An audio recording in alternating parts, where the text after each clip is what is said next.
Hello everyone, I am inside my awesome fort. It's a tent inside. So, yeah, that's pretty cool.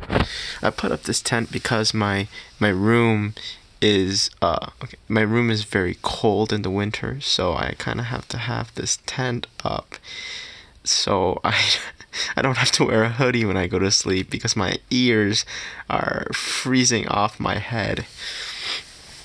Anyways, the reason why I'm filming this in the comfort of my little fort is I want to talk about the Pitch Perfect movies, because I just saw 3 Pitch Perfect movies in a week, and I got a few things to say about them. Okay, the first Pitch Perfect movie, it was good.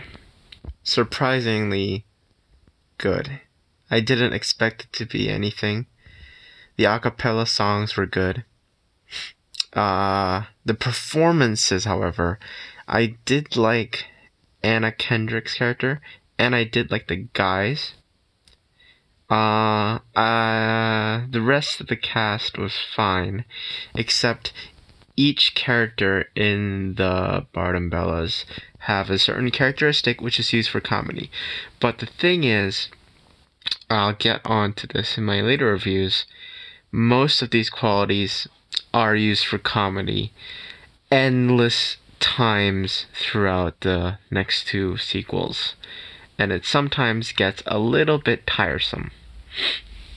Thankfully, some of the characters that were highly present in the first movie do not return or do not play a prominent role in the next 2 movies. So that problem is slightly mitigated, except for the exception of Fat Amy. She has a type of self-deprecating, slightly autistic humor. I shouldn't say that. And it's okay to make jokes about fat people. I don't mind it. But the thing is, it gets kind of dull after a while. It gets kind of not too funny. And sometimes there are a lot of gross jokes that don't, ding well with a lot of people. However, the songs in this are good. It's a little cheesy, and the storyline, there's nothing new to provide. However, it was fun. That's what I have to say about the first Pitch Perfect movie. It was fun. It was a fun time to just watch the movie on my phone while I'm going, somewhere. And it was a good time. Maybe that's why I immediately purchased the other 2 movies to watch them, because I actually had a good time. The second movie was where there was the German group. Yes, I felt the music in the second movie was slightly lackluster compared to the first one. Storyline as well, humor as well, performances as well. Some of the players have been replaced with the new ones. Haley Steinfeld is added to the mix. I thought she was fine. The thing is, there's nothing really new to provide from Pitch Perfect 2. It's not better than the first one in almost every way. Is it still enjoyable? A little bit. I wouldn't say a lot. The first Pitch Perfect movie I watched in one sitting, but the second one I had to cut it down because I couldn't bear watching it. Now we go on to the third movie then. Okay, Pitch Perfect 3 is an absolute... Oh wait. Pitch Perfect 3 is an absolute mess of a movie. I do not recommend anyone watch it, even if you love Pitch Perfect. It's an absolute shitty movie. I can't even tell you what the plot was because I don't understand what the plot was. It's short. I think they knew that they didn't have much to work with. It's not funny. It's not funny at all. It's not funny at all. And oops. The music, there's barely a lot of any singing, and some of the performances I thought that was really good. Had instruments in it, so it's not a cappella. Also, the guy group that was obviously the best performers of this whole franchise. Not a single peep in this one. No. They're called the what are they called again? The Troublemakers. Yes, they were the best part of the franchise, I think. I think that their songs were, that's the only two songs that I actually listened to regularly after watching these movies, and I was so sad that they were not present in the third last movie.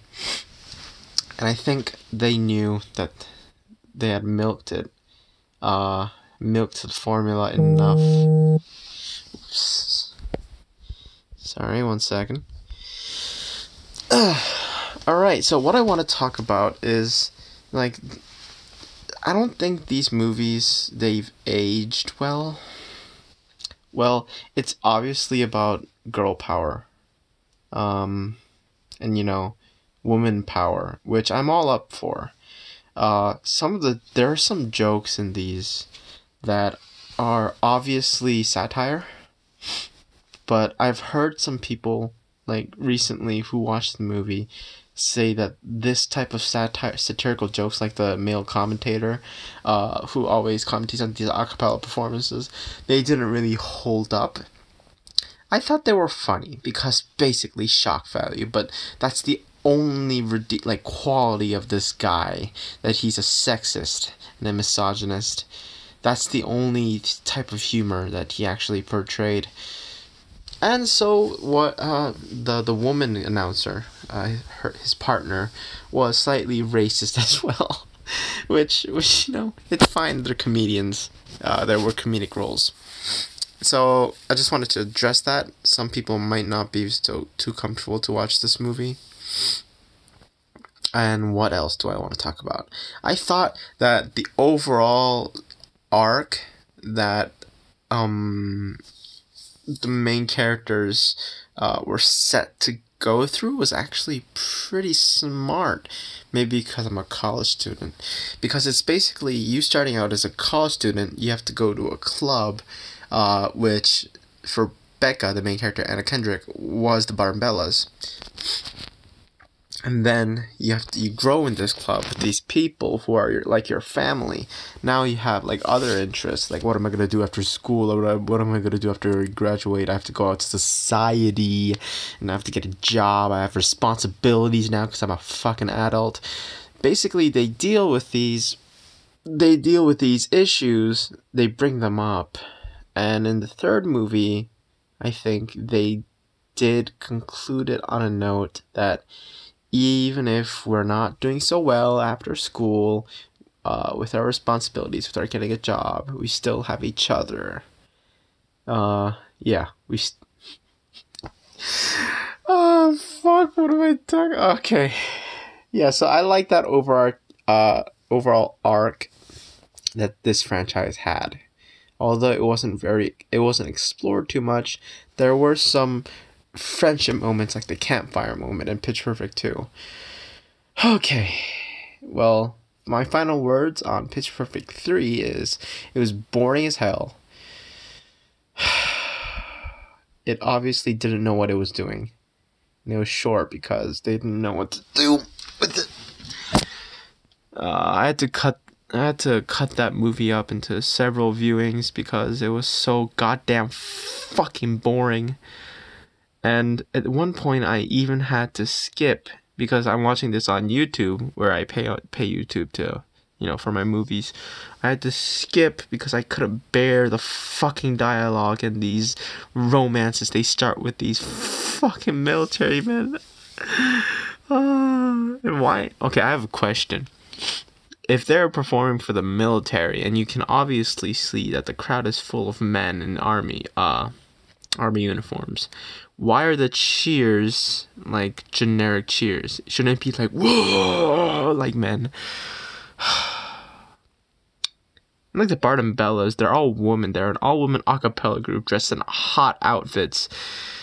They should probably get more recognition because they kind of start out as like, oh, what are those? Like, we're not interested in them. Yes, you should be, because you're military men and they're women dressed in hot outfits here to sing for you, you fucking imbeciles whose cheers sound like woman. Well, that's you can tell I hated the third movie. The first movie was good. The second movie was eh. The third movie was shit. So, in total, this franchise is eh for me.